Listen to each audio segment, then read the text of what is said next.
Arcadian Vanguard presents the Wrestling News in your daily wrestling newscast for Wednesday, May 21st, 2025. Good morning, I'm Mike Sempervive. We begin today with NXT broadcast live last night on the CW from the WWE Performance Center in Orlando, Florida. The show closed with a concert from TNA World Champion Joe Hendry, which was interrupted by Trick Williams. The two brawled with Hendry getting the upper hand. Oh! Trick shot failed! Yeah, backfired in spectacular fashion. And the NXT Universe is giving Joe Hendry a standing ovation.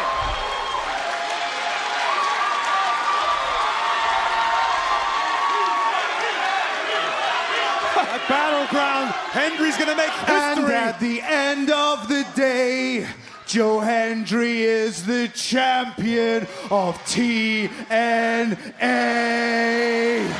In the main event, Kalani Jordan defeated Zarya to earn a shot at the NXT Women's North American title at Battleground.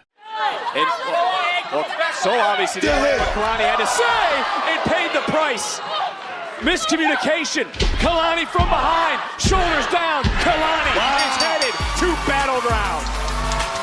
In the opening match, Shawn Legacy became the number one contender to the North American title with a triple threat win over Javon Evans and Ashante the Adonis. Ethan Page and North American champion Ricky Saints brawled at ringside. NXT champion Obafemi had a confrontation with number one contender Miles Bourne during a promo segment during which Femi was attacked by Jasper Troy.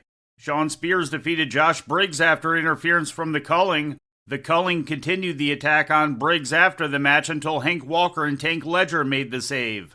In other results, Lola Vice pinned Fallon Henley, and Bronco Nima and Lucien Price beat Cale Dixon and Uriah Connors. In ratings news, last Saturday's edition of AEW Collision drew a viewership of 398,000 to TNT, according to WrestleNomics. That's up from the previous week's audience of 382,000. The rating in the 18 to 49-year-old demographic held steady, coming in at .09 for the second week in a row. The May 12th edition of Monday Night Raw drew 2.7 million views on Netflix, according to an official announcement put out yesterday. The episode came in 8th place globally for the week and was ranked in the top 10 for 5 countries. The total views are slightly down from those of the previous week, which came in at 2.8 million views. In All Elite Wrestling news, AEW's All Out pay-per-view will be held outside the United States for the first time, according to an official statement released yesterday. The 2025 edition of All Out is scheduled to take place on September 20th from the Scotiabank Arena in Toronto, Ontario, Canada. And finally, turning to Japan, New Japan Pro Wrestling presented Night 7 of the Best of the Super Juniors tournament yesterday in Takasaki. In a series of Block A matches, Master Wato, Francesco Akira, Clark Connors, Yoshinobu Kanemaru, and Hiromu Takahashi all came out victorious, with Wato leading the block with 8 points. And before we leave you today, we'd like to remind you that however you consume your content, you can find the wrestling news 24 hours a day and 7 days a week across social media. On Twitter, follow us at Wrestling News AV.